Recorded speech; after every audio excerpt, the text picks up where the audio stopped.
afternoon for our general election endorsement interviews. Furthest to my left is Jeffrey Rugg. He is running in District Court for the seat in District Court 30.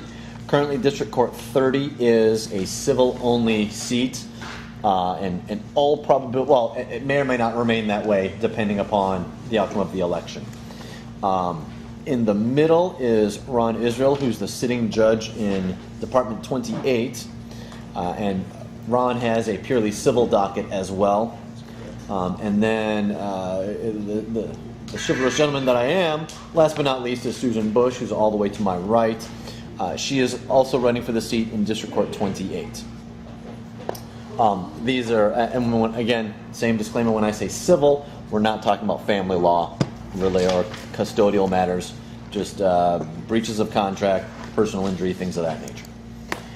That having been said, you've already seen our letter kind of introducing who AAG is, so we'll get right into it. And I'm going to start with Susan. Since I had you mentioned last overall, we'll let you answer the question first. Why have you decided to run for this particular race at this particular time? And obviously everyone else will have an opportunity to answer.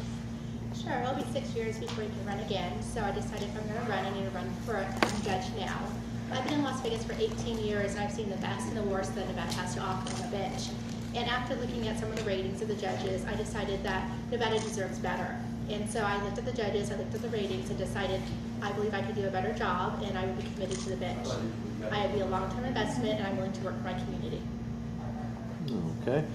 And Ron, why are you running for re-election as opposed to? I'm running for re-election because I've been an attorney for 33 years, and now I'm in my 4th year on the bench. I enjoy it, and it's my expertise in civil law, and so as I think I've done a good job. I've been fair to everybody, and that's what I think is the most important thing, and so that's why I'm running for re-election. Jeffrey, why did you decide to run in District Court 30? Sure. Well, I decided to run for judge probably when I was clerking for a federal judge and realized how important and great a job it is and a great opportunity to serve the community and to provide people with confidence in the judicial system. I've worked for a number of years since clerking. I've been in Las Vegas for 7 years. Department 30 was a choice. It's kind of based on how our system is. You can't just run for judge and the top 32 people win. You got to pick a department. I had never appeared in Department 30, have no personal issues with the judge who's in that department. But there are some people who have appeared there, both lawyers and parties, who have expressed concerns and who, when I was looking for an opportunity to run, encouraged me to look at Department 30, and they've been very supportive of me running in Department 30 and believe that there needs to be a change in the department. Okay. Well, I'm sorry, do you go by Jeffrey or Jeff? Or I go by Jeffrey, but my mother Jeffrey calls me works. Jeff, so it doesn't matter. Okay. Well, I won't use your middle name as if I'm angry with you like your mother certainly does as well. But Jeffrey, regarding your experiences in the courtroom, obviously not necessarily Department 30, but the courthouse in general, what areas of inefficiency do you see as existing? And assuming if you're elected, what do you plan on doing to address those? Well, one of the places where I think that efficiency can be improved on the civil side, and this is an all-civil department right now, is by the judges being more willing to hear early dispositive motions. And I know that sounds like legalese, so let's break it down a little bit. A dispositive motion is a motion that would resolve an issue of law early in the case prior to trial. Usually they're either motions to dismiss, which happen fairly early in the case, or motions for summary judgment, which can happen along the way. And I think that one of the things that's causing a backlog in our system is we get plaintiffs who put out kind of the kitchen sink of a complaint, we get defendants who put out the kitchen sink of defenses, and those don't get narrowed down to the key issues so that the parties can really focus on resolving those key issues amongst themselves or presenting to the court in the most efficient way. Instead, we have all these extraneous issues, and I think we can be a lot more efficient with the judges being willing to grant those motions. And there are certain judges on our bench who are just not willing to. Okay. Ron? Well, I think the biggest problem with getting cases to trial in a speedy and expeditious manner is two things. One is sometimes the parties are not willing to do alternate dispute resolution, settlement conference, mediation, short trials, arbitrations. Those are all alternate dispute resolution means. When those are attempted, even in a one try, they generally, whether they're successful at that time or later on in the case, they're about 95% successful in resolving the trial or preventing having to go to trial. So if we can settle these cases expeditiously for less money, it's better for everyone, including the county who's paying for trials. I have a trial coming up that's going to be 4 to 5 weeks long, a civil trial. I sent them to mediation, and quite frankly, it was pretty clear they were not interested in doing that. And therefore, the county is the one who's, unfortunately, that's our system of justice. So if the parties are willing and participate faithfully, it works. Susan. One of the things that I think that slows down the process is sending people to mediation or settlement when there's no chance that cases can be settled. And I've experienced this, and I've seen judges do it, where these parties are so far apart that they're not going to settle, they're not close, and we put them through arbitration, short trial programs, settlement conferences, additional settlement conferences with judges, and they're never going to settle. So being able to know your docket and know your parties and identify the parties and cases that can use a settlement judge efficiently or the short trial program efficiently, put those cases there. The ones that aren't going to settle, then move them towards going ahead and going to the jury trial and getting them ready to go to trial. And that's knowing what cases are in front of you, knowing the parties, and knowing how far apart they are. The other thing is making sure that you are ready to rule on your motions. If you haven't read as a judge your docket, you don't understand what's going on, and you continue it, and you don't make rulings the first time around, it just delays justice. And a lot of times we hear judges say, I'm going to wait and rule on this later. You can renew it, or we'll give it 30 days and come back and see if there's been some movement, and then I'll make a decision. And a lot of times, a simple motion may be a key to settling the case. I've had cases where a simple discovery motion settled a multi-million-dollar case based on that. And so we need to make decisions quickly so the litigation isn't delayed based on the judge not ruling on the motion. Susan brought up the much vaunted RJ biennial judging the judges survey. So we'll just address that right now. And I'll start with Ron and then go down the line. Ron, what ideas do you have to make the process, the entire judging the judges process through the RJ, more transparent, or perhaps have the information be presented in a way that's a little more digestible for lack of a better term, civilians, so they can really use it to as more of a tool which it's intended to be? Absolutely. Well, the RJ is not a poll. Poll is a random sampling of the community and a blind study. That was my major in college, survey research. This is similar to what I just did yesterday when I went into the Toyota dealer, and he says, make sure when they call you that you tell them, to give me all fives. Well, for instance, last year's survey, out of over 5,000 practicing attorneys, for instance, I had 150 responses. I mean, that, aside from being pathetically low, that isn't a random study. That's people who wanted, either because for one reason or the other, they wanted to get, their opinion in the RJ. Now, if they had done that by a random poll, telephone poll, which aren't that expensive, they could have asked a random sampling of people, tell us what you want, and then published their actual opinions. All we get is I think it's 10 questions that, or general questions. And for instance, if you have a law firm that potentially is targeting one or another, and it's a large, they could have 30 people out of 150 do a response on this poll, and it is incredibly jaded. So aside from making it a random sampling, which I think would be the best thing, tailoring the questions better, granted, it's been years, but my survey research knowledge says those questions are not tailored to be impartial, to solicit anything other than responses that are good for the paper, and let's face it, the paper wants to sell subscriptions, so they want salacious material. But if you're asking for actual, helpful questions, they need to be redone. That's the basic bottom line. Okay, Susan. I think the RJ poll is a great tool. It helps inform voters. It's one of the few, there's nothing out there that judges the judges that has any input by the attorneys. And so it allows us to give our input on what we believe is happening. The other thing, besides just looking at the numbers in the review journal, I think Ron was a 59 and then a 61% the second time. He's been on the bench for 4 years. You can also look at the appellate record and how many times someone's reversed. So when you combine the two, and you see someone with a 22% reversal rating, and then you see low numbers in the RJ, I think it's pretty accurate what you're seeing.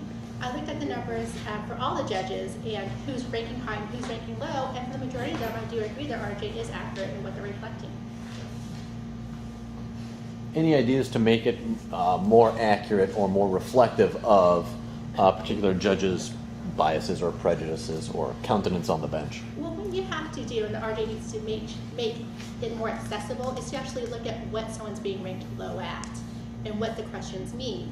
So when I looked at the review journal survey, I saw some judges were ranked low because they're disrespectful in court. So they're getting very low rankings, and that brings the overall number down. Other judges are being ranked low on not being prepared or knowing their docket, not knowing the case facts, and letting people argue completely before rendering a decision, and also not making the appropriate rulings. And so those were the ones I was more concerned about. That was a tool that I used when I decided to run for judge. I actually looked at, in 2010, the rankings, picked up probably 4 or 5 judges I thought Clark County needed to have better judges than these on the bench. And then when the 2014 rankings, I looked at who came up and who improved and did better and who didn't. And I looked at why they were ranked low, and that's why I chose to run in this department. But I had to actually go into the surveys and look as an attorney what people are being ranked at. Those questions is a second link, and they don't really do a lot of follow-up stories on those specific issues. Okay, Jeffrey. I don't think it's scientific at all or trustworthy. My wife runs a restaurant on the Strip, and to me, it's like Yelp. She deals with Yelp all the time. People are sitting there in her restaurant saying, I'm about to give you a bad Yelp review unless you give me something for free. And I'm not saying judges are doing that kind of trading, but at the same time, the RJ survey is about lawyers who want to rate a certain judge, whether they want to be negative or whether they want to be positive. It's simply not objective. The more objective number, I think, that's in the RJ information is the preemption number. Now, most folks might not realize this, but when you're in a civil case, each side has one opportunity to I think it's $450, to say, just knock the judge off. And if you look at the number of times the judge is preempted, that'll give you, I think, a more objective rating where the lawyer actually has to talk to his or her client and say, we're about to spend some money, but we think there's a better judge out there. So I think that's a better rating. But truly, if the RJ wants to get more scientific, going beyond lawyers to the people who have actually appeared in the court and to jurors who have actually been on cases where that judge has presided would provide a lot more information and could be done in a more scientific way than just letting lawyers do it. The juror angle is you're actually the first individual to bring up that particular aspect of things. People have brought up litigants being asked questions, but then you're getting into, well, I lost, so it's clearly this guy's fault, or I won, so she's the greatest thing ever, for example. But the jurors is an interesting angle that no one's brought up. Yeah, and that's part of the perspective. I've actually served on a criminal jury, not before I moved to Las Vegas, so not here, and sitting with 11 other people. This was after I graduated from law school, and sitting with them and hearing their comments on the judge, on the lawyers, on what had happened before them. It's amazing how different their experience is than what the lawyers, and now that I'm a lawyer outside doing, what the lawyers think is actually happening. And during the 2 years I clerked for a federal judge, I was able to work with our juries in the federal court, and I still got that kind of experience. They were not getting assistance. So, and I think it's an important place because the lawyers can't talk to the jurors except with the other lawyers and the parties present. But the judge can have an influence on the juries just to make sure they're getting the information that they need in order to make the very important decisions we're asking them. Unfortunately, it's the only poll about it, right? John, since Susan addressed my record, can I address hers? Do we have time? I think she talked about my numbers. It's only fair that I talk about her credentials. Well, I'm not sure if she did address your quote unquote poll numbers or the RJ numbers. because that was the specific question regarding not only why she chose to run in this particular department, but also what improvements could be made to the RJ poll as well. But you've been a litigator for years. I'm sure you will find a way to somehow entwine the facts you want to get out into any question I might I will ask. do that. I was going to play fair, and she commented. I'll comment. But, Well, I think everyone's respective credentials, whether they're present at this point in time or not, certainly all of that is in play. Let's be honest. What we're trying to do with these panel interviews in general is find the better or best candidate for any particular race, be it nonpartisan, be it political, be it what have you. So a person's credentials and a person's experiences, both as potentially as a jurist or as a human being, certainly are always on the table. So that was a typical lawyer response. that was a lawyer's response, yes. Like that? You could ask. Distilling it down, my answer was sure. However, as a lawyer who bills by the hour, it took me like 5 minutes. I used like 3 or 4 big words, and that made me a lot more money, quote unquote. So, yeah. I mean, obviously, I'd be glad to go experience to experience. well, clearly there's a Pandora's box that we're treading lightly on. But again, we've had some contentious moments. I'm not saying there are some now or will be some here, but we've had some earlier this morning, and it makes for a much more spirited discussion, doesn't it, everyone? So it's usually at this point in time, however, that I turn things over to Mike, who asks 1 or 2 questions of his own. And who knows how the responses are going to come down. I can only imagine what we're in for in about 3 minutes. I agree with you that you should just end the matter for Ron not asking you to do that. We have an event coming up in about 2 weeks. Hopefully it's called the Asian American Awards Night. We do it every year, the last 10 years. And basically it's like a fundraiser for us. And this year we're going to give 10 kids scholarship, 1,000 each. We plan to give 1,000 turkeys away this year. It's almost $15,000. 1,000 toys. And we adopted the school, Matt Kelly. It's a Polish school up in downtown. We go out there, take the kids, feed them lunch and everything. They don't get good deals at home. So we appreciate you guys come there, buy an ad, and what you can do, push it out.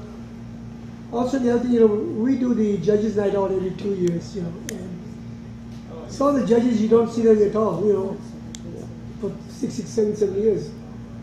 We just feel, I think this morning we had a judge, we haven't seen him for almost 3 years. All of a sudden they get an opponent, they come running. Because there was an article in the RG, 2 articles this year, that this year Asian American community is going to make a big difference in most of the races. The full page article almost. So, we want to help people and get elected, the right people who have been friends with us for years, But we want you to attend our events, like the judges are once every 2 years, we do a judges night out. And this year it was disappointing. We had about 62 judges confirmed, only 50 showed up. Yeah, you just promise and they don't show up. But when you come for endorsements, you all show up. Because it's going to be a tough race. You never know who's going to win because the lay people do not know the difference between judges. So you just want to keep in mind that, just attend our events. Work with us. We ask you to come to all our events every year. But it's every 2 years, every awards night, it's about Asian community. Because we work together. Some of the judges we've known here for 20 years, I've been doing it here. So let's keep on building a relationship once we do. So I guess the question would be, would anyone here not be willing to come to our once every 2 years judges night out if elected? Kind of a softball question, but yeah.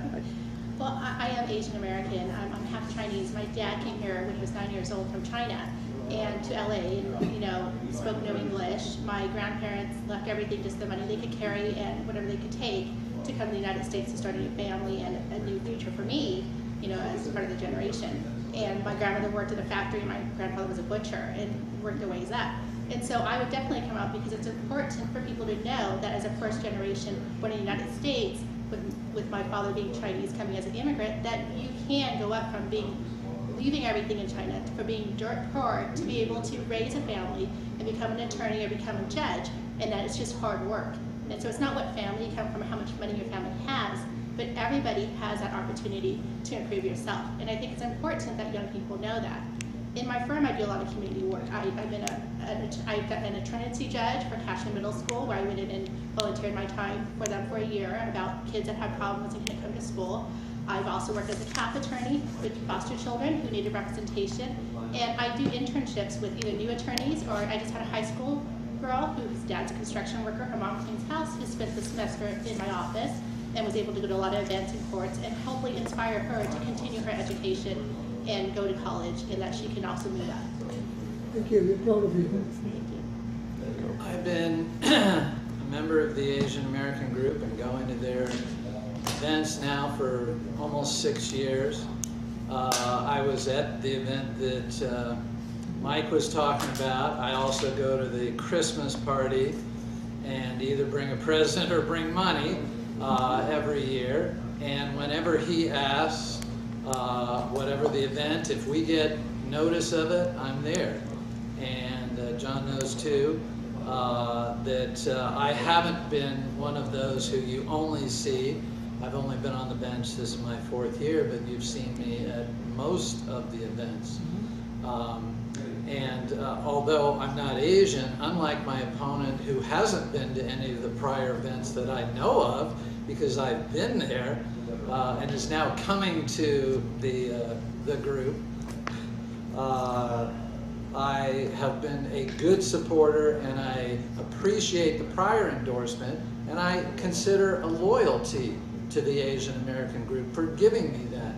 I certainly have been as impartial to everyone, every minority, and I think that's the biggest thing that a group such as this can ask. And so I've done what I can to fulfill my commitment to you.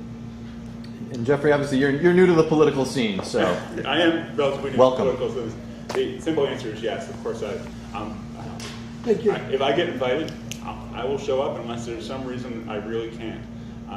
But we are lucky as a community that we have so many good cultural groups, philanthropic groups doing great work and reaching out to folks in the community. It's one of the things, having only been in Las Vegas for 7 years, but fallen in love with this place very quickly.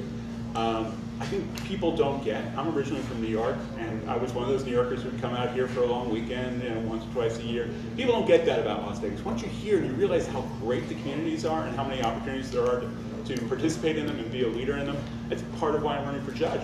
I could never do this in New York. I'm 43 years old. I graduated from Columbia Law School at the top of my class, went to work at some of the great law firms in New York, but I would still just be another Columbia lawyer working at a large law firm. In Las Vegas and in Clark County, we can have a real impact, and part of that is showing up for events and being part of groups like yours. I hate to digress, but I was curious when Ron wanted to reply. Do you still want to reply? Absolutely. Well, I'm not an attorney, I and I appreciate want it. to I hear have what you have to say. 33 years of civil law experience. My opponent on her website advertises she does family law and criminal law. I tried to see where she had done a civil trial in Clark County ever, and I didn't see her name on any. We have a register where you can see where an attorney has done a jury trial in Clark County, and apparently she hasn't done any civil jury trials. Now remember, I'm in an all-civil department. All I do every day is hear civil trials, not family law and not criminal law. She has a criminal law track, and she may be very good at that, but this department, and by the way, John addressed it briefly, this department is designated an all-civil and will continue to be because the legislature separated and added 7 new seats, and they're funded by a Senate bill or an Assembly bill, I can't remember which. So our actual funding is separate than the general fund in Clark County. So unless the legislature changes that, we're civil in order to get rid of the civil backlog forever. And I'm happy with that. I'm fine. I do criminal overflow. We're allowed to do that. And those are trials less than a week, criminal trials. And I do that whenever I have time. I volunteer to do that. But for the most part, as I said, and by the way, the statistics she quoted, first of all, regarding settlement conferences, as I said, those statistics are public. And 95% of the cases that go through that program are settled. And that's why the Supreme Court also has a settlement conference program, because it's successful and it saves the taxpayers money. And she also referred to I guess if you will, the appeals rate. First of all, that's not an accurate statistic because it doesn't deal with unpublished opinions, which are, again, probably 60 to 70% of the cases that are turned down. My, if you will, rate from the Supreme Court is probably better than 95% when you add unpublished opinions, writs that are turned down, appeals. I've never had a criminal, of all the criminal cases I have done in overflow, and that's many, I don't know how many, they've all gone up in appeal because they always do in a criminal case. I have not been overturned once. Second of all, the only time really significantly I've been overturned is in motions for summary judgment. And like Jeffrey said, it would be good if we could dispose of these cases in the early stages. But when judges grant them, they're overturned. And that's the bottom line. And I did speak with his firm one time, and that's what I was telling them, that of the unpublished opinions, the rate the Supreme Court overturns judges regarding summary judgments and motions to dismiss is very high. So although they would like to get them done, and there is a process, and believe us, we would like to get them done quickly because it's, obviously one case resolved. But when we send it to this, or when we do it and it goes to the Supreme Court, they're sending those back, turning those down. Those are the ones that come back. Summary judgments, motions to dismiss, they're rarely, even if we grant them, we're overturned. So, Thank you, Ron. Well, Thank you. Jeffrey, what problems, if any, would you have in taking a criminal overflow case? Again, usually it is trials that would be less than a week with, generally speaking, local witnesses, things of that nature. What issues, if any, would you have should that arise? Personally, I don't think I'd have any issues with it. I mean, the 2 years I served for a federal judge, we had criminal cases all the time. I worked as a summer associate at a U.S. Attorney's office in Newark, New Jersey. I had some experience in criminal from that way. But one of the jobs that we have as lawyers, even before taking the bench, if you get elected, is that you have to learn new areas of law. You have to learn new sets of facts all the time. I have an incredibly broad experience in terms of the types of cases I've handled in my career. Everything from high-end antitrust cases through to securities cases, Nevada fiduciary duty cases, breach of contract cases. I've also served as cap attorney in family court. It's our ability to learn as a judge with what the parties are presenting to us, but also to go back and do the homework to make sure you understand the issues before you. There's nothing I can't learn as a judge or as a lawyer right now. Susan, and kind of dovetailing with the similar question to Jeffrey, since we got off on the tangent slightly there. Obviously, you've had a criminal track for several years, and I'm assuming you wouldn't have any issues with overflow. There's no issues handling any type of case in front of me. As a civil judge, you're going to do the search warrants, which is essential because that's what starts anybody's invasion of privacy. So you have to have the background of when you grant a search warrant and when not, and that's solely up to the judge it's in front of. And those are things I would be looking at. You're also going to do criminal overflow cases. And one of the things that this courtroom needs is integrity back to the bench. And if Ron would look at my website, there's 3 areas of laws listed on my website. Pull up my website and look at my firm. There's 3 areas of law, which includes civil litigation. If he would do his research, he would see that I'm a court-appointed arbitrator in the 8th Judicial Court, and I do arbitrations, which are civil cases. If he would do his research, he would realize that I started my career off as a civil litigation, doing completely civil cases for 3 to 4 years, doing high-end multi-million-dollar class action lawsuits and bad faith litigation, where millions of dollars were at stake. And then I started my own law firm, and I did 3 areas of law, which was civil litigation, family law, and personal injury. My experience isn't questionable. I'm an AV-rated attorney. The Supreme Court has said I can hear arbitration cases. They approve me, they certify me, and that's what I do, which means that before it gets to Ron Israel's courtroom, it goes through my arbitration program, and I make a decision. And if they like my decision, then that's where the cases end. I've only had one case that's gone beyond that, and I've been trial de novo. So questions about me not doing civil litigation, integrity, do your research, and it's there. I have the experience. I'm a highly rated, the highest rated attorney you could get by my peers with Martindale Hebbel, and I'm going to do my work. I'm going to do my homework, and I'm going to bring integrity back to the bench and work hard for you.